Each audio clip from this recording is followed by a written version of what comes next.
Gran Turismo is a series that hasn't been afraid to experiment, whether that be through specific game mechanics, collaborations with other companies, or anything else. And in 2009, the series made its handheld debut with Gran Turismo on the PlayStation Portable.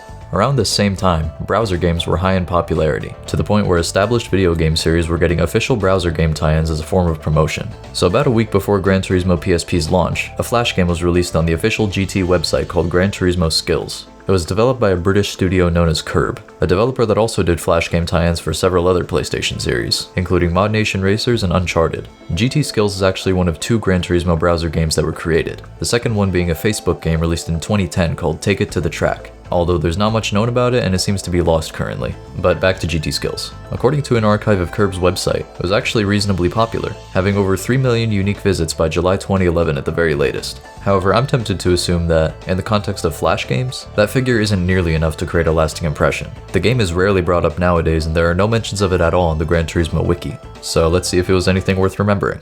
First off, if you were anticipating something like a typical Gran Turismo game but scaled back, then I'm sorry to disappoint you. As Kerb stated on their website, they didn't feel confident trying to replicate the traditional GT experience as a Flash game. So instead, Skills is a minigame collection consisting of 8 games all played in order. You have a gauge showing your total score throughout the game, and if the needle is in the blue area at the end, you get a download code for a red Mercedes-Benz SLR McLaren for use in GT PSP. Although it should be noted that this Flash game was only available on the GT website in Europe, Australia, and New Zealand, so if you tried redeeming the car for an out-of-region game version, it wouldn't work.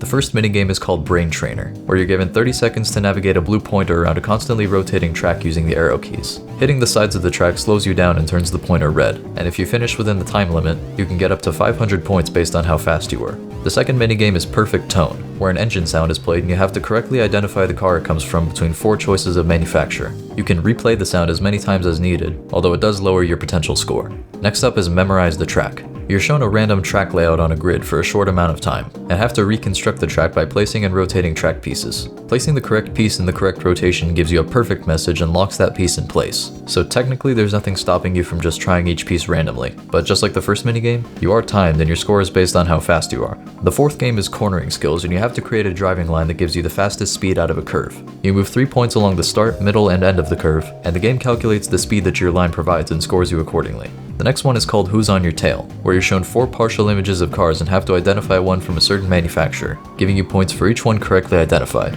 The sixth minigame is Quick Shift, where you have to listen to a car's revs to determine when to shift, earning you points based on how accurate your timing is. Next up is Reaction Test, where there are a bunch of blue orbs on the left side of the screen and groups of lines on the right. The orbs turn red and speed to the right at random intervals, and you have to click to stop them in between the lines, giving you more points based on what lines you stop them between, or no points if you stop them outside the lines. The final minigame is called Impress the Press, and it's a trivia game designed to test your knowledge on the Gran Turismo series. A lot of the questions could be seen as self-flattery, but this was a promotional game, so I'm not too surprised. After finishing the game, you enter your name to be shown on the high score table, which doesn't work anymore since whatever server it was stored on is long gone.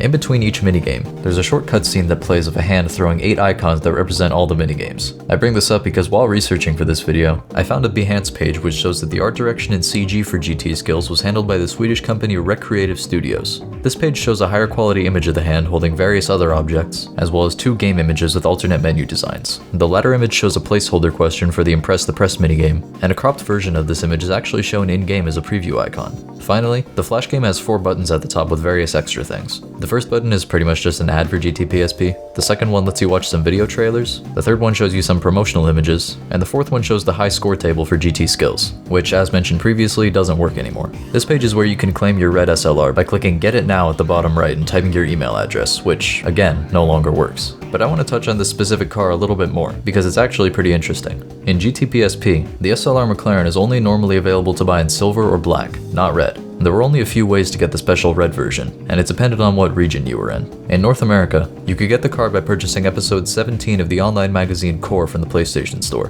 which included a DLC code for the SLR as a bonus. In Europe, Australia, and New Zealand, you could get it by scoring enough points in GT Skills, but you could also download a free DLC pack released in January 2010, which included the red SLR alongside multiple other cars in special colors, all referred to in-game as SP models. It's worth noting that this DLC pack was also available in North America, but the red SLR was replaced with a black Bugatti Veyron, likely because of the magazine promotion. In Japan, the SLR was available as a bonus for pre-ordering GT PSP from the retailers Yodobashi Camera or Bic Camera. For some reason, the Japanese Gran Turismo website never mentioned the SLR alongside the pre-order cars available from other stores. However, I found multiple sources naming one or both retailers the SLR was available from, as well as a Japanese YouTube video from October 2009 showing the car in-game, and the uploader specifies in the description that they pre-ordered the game from Yodobashi Camera.